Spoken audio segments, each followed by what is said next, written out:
আসসালামু আলাইকুম জিতু সাহেব, আপনার সঙ্গে আমার একটু কথা ছিল, আমাকে একটু সময় দেওয়া যাবে? ওয়ালাইকুম আসসালাম আঙ্কেল, আপনি আমার সাথে এইভাবে কথা বলতেছেন কেন? আপনি তো আমার মুরব্বী। আপনি আমাকে খবর দিতেন, আমি আপনার বাসায় চলে আসতাম। আপনি কষ্ট করে এখানে আসলেন। ওই ছেলেপেলেগুলা কি ঝামেলা করছে কোনো? না, ওরা আমার আর কাজে আশেপাশে আসে নাই। আপনি আমার জন্য যেটা করেছেন এর জন্য আমি কৃতজ্ঞ। আমি আসলে আপনার সঙ্গে একটু একা কথা বলতে চাচ্ছিলাম। তোরা একটু ওইদিকে যা তো। নতুন কোনো বিপদ হয়েছে? তা এক প্রকার বিপদই বলতে পারেন। আমার মেয়ে এসা বয়স কম, ও এই কঠিন দুনিয়ার অবস্থাটা বোঝে না। ও একটা ফ্যান্টাসির মধ্যে বসবাস করতেছে। আমার মনে অবস্থা বোঝার মতো অবস্থা ওর নাই। তাই একটা অসহায় বাবা হিসেবে আপনার কাছে আসা ছাড়া আমার কোনো উপায় ছিল না। আমি জানি আমার মেয়েটা আপনাকে ভালোবাসে, কিন্তু ও যেটাকে ভালোবাসা মনে করতেছে আসলে সেটা তো ভালোবাসা না, শুধু একটা মোহ। ও আপনার আগ্রাসনকে ভালোবাসে।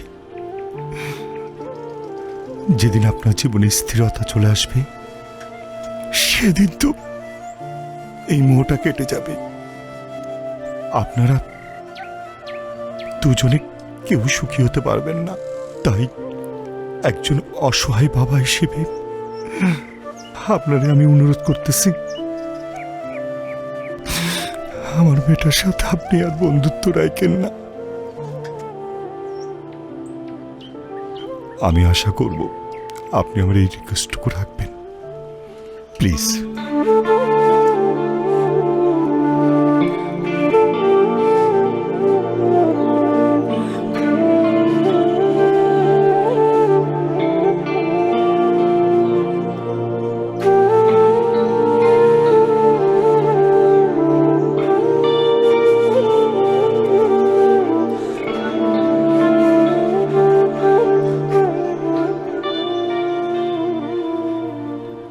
ওই কে দিছে এখানে? এই পোস্টার চেক সব চেক উঠা ফালা যা একবার লাত্তি দিব। পুরা ক্যাম্পাসে শুধু আমার পোস্টার থাকবে, আর কারো পোস্টার থাকবে না। আর শোন তাজুল, তোর শুধু আমি পারমিশন দিছি, একটা প্রতিপক্ষ লাগে। তার মানে এই না তুই ভিপি হয়ে গেছস? এই বেটা, তুই যদি চিন্তা করো যে এই কলেজের ভিপি হবি, এই যে পোস্টারটা দেখতেছস না, পোস্টারের মতো একদম তোর একটাই না ছিঁড়া ভালামো। জাহিদ, এই ক্যাম্পাসে সবার পোস্টার থাকবে। এই পোস্টার ছিঁড়ছে কে? জাহিদ ভাই, জাহিদ ভাই। তুই পোস্টার ছিঁড়ছস? এখন তোর পোলাপাইন দিয়া সব পোস্টার লাগাই দিবি। এগুলো কি তোর পোস্টার?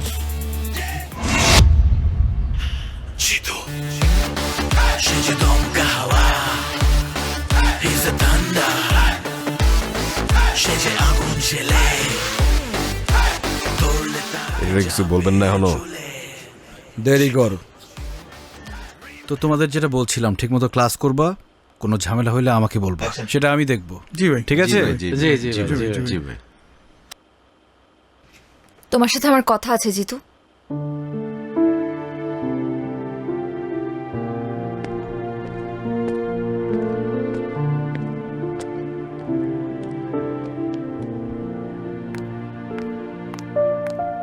কি সমস্যা? কি হয়েছে? লাইব্রেরিতে তখন ইগনোর করলা, ক্লাসে দেখেও না দেখার ভান করলা, এখন এখান থেকে সরে যেতে চাচ্ছিলা। সমস্যাটা কোথায় হচ্ছে বলো তো? তোমার বাবা এসেছিলেন আমার সাথে দেখা করতে। উনি বলেছেন আমাদের বন্ধুত্ব যাতে আর না রাখি। আমার কথা এখনো শেষ হয় নাই জিতু। বাবা বলল আর তুমি মেনে নিলা? তুমি তো জানো যে আমরা একে অপরের প্রতি কমিটেড। তুমি তো চাইলেই যখন তখন আমাকে ছেড়ে চলে যেতে পারো না এভাবে। দেখো এশা, আমি আসলে কমিটমেন্টের মূল্য দিতে চাই।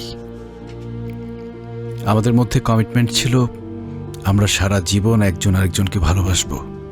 কিন্তু তোমার বাবা হঠাৎ করে আমার সামনে এসে বলল আমাদের মধ্যে নাকি কোনো ভালোবাসা নেই, যা আছে সব তোমার মোহ। একটা সময় মোহ কেটে গেলে আর ভাল লাগবে না আমাকে। দেখো এশা, আমাদের বিচ্ছেদ মেনে নিতে পারি, কিন্তু একসাথে থেকে আমাদের দূরত্ব আমি মেনে নিতে পারবো না। প্রত্যেকটা সন্তানের সাথে তাদের বাবা মার একটা অলিখিত কমিটমেন্ট থাকে, সেটা হচ্ছে বাবা মার জন্য যাতে তাদের সন্তান কখনো দুশ্চিন্তার কারণ না হয়। আর আমার ভাগ্যটা দেখো, আমি চাইলেও সেটা করতে পারবো না, কারণ আমি যখন অনেক ছোট আমার বাবা মা রোড অ্যাক্সিডেন্টে মারা যায়।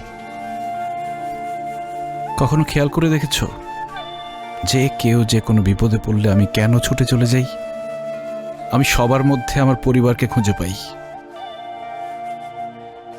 আমি চাই না এশা শুধুমাত্র আমার জন্য তুমি তোমার বাবার থেকে দূরে চলে যাও, তোমাদের পরিবারের মধ্যে একটা ভাঙন ঘটুক।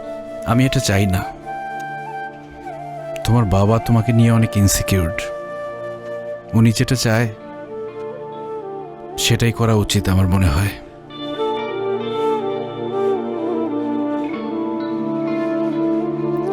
কাওয়ার্ড একটা।